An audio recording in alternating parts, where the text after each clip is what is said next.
Gold trusted gold buyers మీరు తాకట్టు పెట్టిన బంగారాన్ని విడిపించి ఈ రోజు ఉన్న మార్కెట్ ధరకు కొనబడును. విమానాల్ని పేల్ చేయబోతున్నాం, మేము విమానంలో బాంబు పెట్టామనేటువంటిది ఆగంతకుడు ఈ రోజు మార్నింగ్ చేసినటువంటి కాల్. అది కూడా ఎయిర్ ఇండియాకు సంబంధించిన విమానం. అది కలకత్తా నుంచి హైదరాబాద్ వస్తున్నటువంటి విమానంలో బాత్రూమ్ లో బాంబు పెట్టాము అని ఆగంతకుడు అయితే కాల్ చేసినటువంటి పరిస్థితి. దీంతో పైలట్ కి ఇన్ఫర్మేషన్ వచ్చింది. వెంటనే పైలట్ కూడా ఏటీసీకి ఇన్ఫర్మేషన్ ఇచ్చారు. ఇప్పుడు మేము ఏదైతే ఈ విమానంలో ప్రయాణం చేస్తున్నామో ఇందులో బాంబు పెట్టారు, అది బాత్రూమ్ లో బాంబు పెట్టినట్టుగా ప్రస్తుతం అయితే ఒక కాల్ వచ్చింది. సో ఏం చేయమంటారు ఏంది అనేది కూడా పూర్తిగా ఒక టెన్షన్ వాతావరణం అయితే క్రియేట్ అయింది.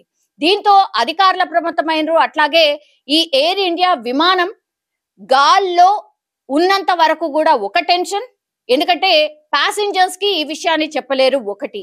ఆ తర్వాత పైలట్ అట్లాగే ఈ ఎయిర్ హోస్టెస్ ఎవరైతే ఉంటారో వాళ్ళందరూ కూడా కొంత అప్రమత్తంగా ఉండండి, మన దగ్గర ఉన్నటువంటి సిచ్యువేషన్ బాగాలేదు కాబట్టి కొంత మనం కూడా అప్రమత్తంగా ఉండాలి, ఇట్లాంటి అలర్ట్స్ అయితే ఇస్తారు. కానీ ఎవరు కూడా నిజంగా పానిక్ మూమెంట్ ని హ్యాండిల్ చేయడం నిజంగా చాలా చాలా కష్టం.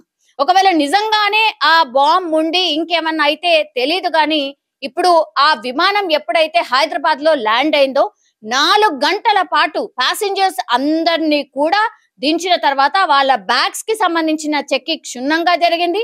ఆ తర్వాత వెంటనే ఆ ఎయిర్ ఇండియా విమానంలో ఉన్నటువంటి అంటే మొత్తం విమానాన్ని చెక్ చేయడమే కాకుండా ఎస్పెషల్లీ ఇప్పుడు బాత్రూమ్ లో బాంబు పెట్టాము అని ఏదైతే కాల్ చేశారో దానికి సంబంధించి ఫస్ట్ ఈ బాంబ్ స్క్వాడ్ కావచ్చు, మిగతా అంతా సెక్యూరిటీకి సంబంధించిన సిబ్బంది ఆ ఎయిర్ ఇండియా విమానం హైదరాబాద్ లో ల్యాండ్ అయిన తర్వాత 4 గంటల పాటు క్షుణ్ణంగా పూర్తిగా చెక్ చేసిన తర్వాత ఏమీ లేదు అని తేల్చినటువంటి పరిస్థితి. మనకు తెలుసు పాక్ అండ్ ఇండియా మధ్యలో ఏం జరుగుతుందో మనందరికీ తెలిసిందే. మొన్నటి వరకు కూడా చాలా ఇంటర్నల్ ఫ్లైట్స్ ఏవైతే ఉన్నాయో అవన్నీ కూడా క్యాన్సిల్ చేసిన పరిస్థితి. అట్లాగే మేము దాని తర్వాత మళ్ళీ నిన్న అనౌన్స్మెంట్ వచ్చింది దట్ అన్ని ఫ్లైట్స్ మళ్ళీ నార్మల్ గా ఫంక్షన్ చేస్తాయి అని. కానీ ఈ రోజు అగైన్ తాజాగా ఇన్ఫర్మేషన్ ఏంటి అని అంటే ఇండిగోకు సంబంధించిన ఫ్లైట్స్ కొన్నిటిని క్యాన్సిల్ చేసినటువంటి పరిస్థితి.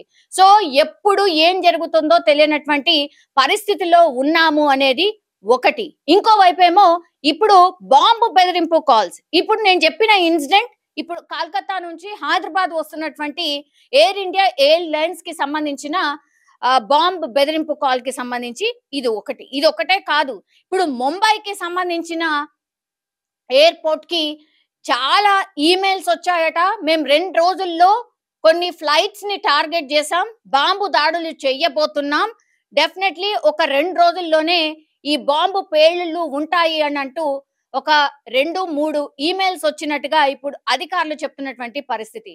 ఇండియా పాక్ ఉద్రిక్తతల మధ్యలో ఈ నేను చెప్పినటువంటి ఇవే కాదు, మొన్నటి నుంచి కూడా చాలా ఈమెయిల్స్ అట్లాంటివే వస్తున్నాయి. బాంబు బెదిరింపు కాల్స్ చాలా ఎక్కువైపోయినాయి.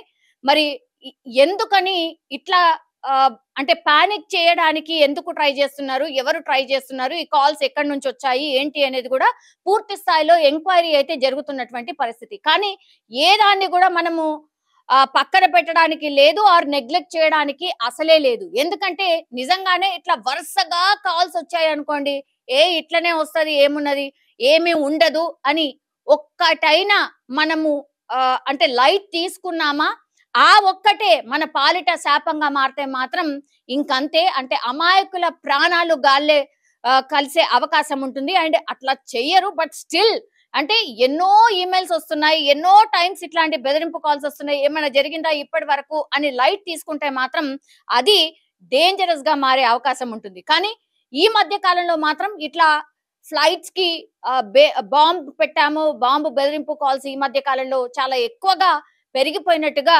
బాంబేకి సంబంధించిన అధికారులు కూడా చెప్తున్నారు. బాంబే ఎయిర్పోర్ట్ కి మాత్రం ఈ మధ్య కాలంలో చాలా అంటే చాలా ఎక్కువ ఇట్లాంటి బాంబు బెదిరింపు కాల్స్ వస్తున్నాయి. తాజాగా ఈ రోజు కూడా మళ్ళీ అట్లాంటి 2 ఈమెయిల్స్ వచ్చాయంట. అందులో స్పష్టంగా చెప్తున్నారు, మేము కొన్ని ఫ్లైట్స్ ని టార్గెట్ చేశాం, 2 రోజుల్లో బాంబు పేలుళ్ళు జరగబోతున్నాయి అనేటువంటి సారాంశంగా ఈ ఈమెయిల్ వచ్చిందట. సో ఈ ఈమెయిల్ అడ్రస్ ఎక్కడి నుంచి వచ్చింది ఏంటి అనేది పూర్తి స్థాయిలో ఎంక్వైరీ అయితే చేస్తున్నారు అధికారులు.